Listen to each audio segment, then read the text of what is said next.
Anything that you want to achieve in 2024 or so and 2025, all of the how to already exists.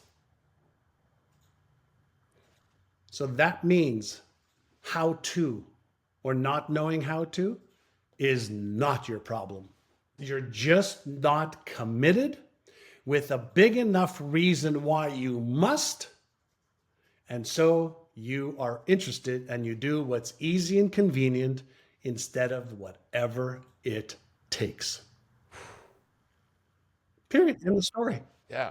That's commitment to anything, and it's up to us. Yeah. And I go back to the patterns because these are these unconscious things that we're doing all the time. All of us have them. Great, good, horrible, whatever.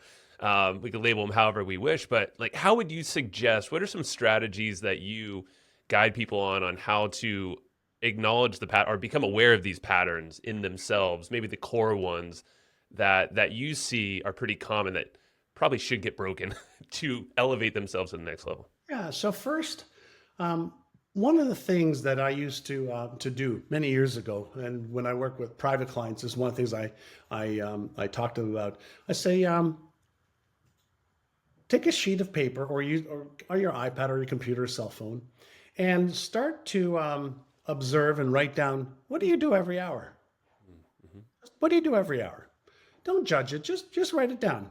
From 8 to 8:30 or 6 to 6:30 or 7 to 8 o'clock, 9 o'clock, 12 o'clock. It doesn't matter. What did you do for your health, wealth, relationship, career, business? And we can keep it to, to business if we want to. Like, what's the behavior for 2 weeks? Let's look at the behaviors. Part one. Part two. What's your vision for a year from now? What's your vision for 3 years from now? What's your vision for 5 years from now? Do you have it? Like, I have an exceptional life blueprint. I have my vision for every single area of my life. I have my vision board where I have images of things that inspire me, things that I've achieved. Wow. But I have future travel, my daily rituals, my courses that I will complete, books I will study, things I'm going to do to contribute to the world, to charity. These are the milestones I've achieved. This is the story of my life. And you're But showing us a book that you made for yourself. That's a personal book to you, this is right? my exceptional life blueprint. It's one of the things I teach our Yep. students about, I don't know, 70, 65 pages. Got it. But what I'm trying to do is deconstruct the behavior so I can see the habits. Habits show up on our calendar, what we do and don't do, Yep. right? And so what I put in my calendar and what I follow through on, those are usually typically the same. So then I want to look at, like, what do you believe to be true about yourself? Write down what you believe to be true about yourself. I want you to write down any limiting belief that you have right now. And every goal requires a belief, right, in order to achieve that goal. But if there is a limiting belief, you have to start working on releasing and removing those limiting beliefs. So think about this. Imagine if your computer had software on it, and one part of the software says, hey, I want you to do this. But another part of the software says, you can't do this because you're never going to get this done because you have this opposing software or programming. Well, most people's brains, have got these opposing beliefs. I believe I can achieve this, but I also believe that I'm too young or too, right? So we have these opposing beliefs.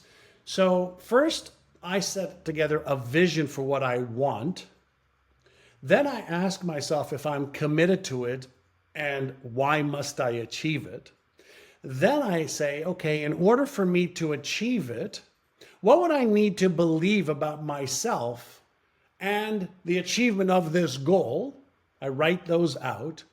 Then I ask myself, what would be the strategies that I would have to implement to achieve this goal? And then I'd say, what are the habits I would need to create to implement the strategies that are aligned with this new belief to achieve this goal? Yeah. So our brain needs, what do we want? There's different parts of our brain. So our brain needs what do we want? Like, what do you want to achieve? Our brain actually has a GPS system, How okay, so? that'll help you achieve your goals. And so we need, what do we want to achieve? We need, why do we want to achieve it? Like, why must we? Then we need how. How specifically are you going to achieve that goal? So when we know how, we reduce the anxiety, tension, and stress. So what, why, when, or what, why, how, then when. When are you going to do this? So now we have some structure. And then we want to ask, who can help us? Yes. So now I've activated 5 different parts of my brain to be able to give my brain the dopamine that it needs alongside the adrenaline and a little bit of cortisol. So when we talk about these, a lot of times people talk flow states. People think flow state is like, well, that's not a flow state. Flow state is a combination of stress, cortisol, okay, and adrenaline, and dopamine, the anticipatory neurochemical for reward. A lot of people think you get the release of the dopamine when you cross the finish line. No, you don't. You don't get the release of dopamine when you cross the finish line. You get the biggest release of dopamine is the anticipation of crossing the finish line. Yeah. So why do we need to have a vision? Why do we need to have goals? Because our brain is anticipating us getting there.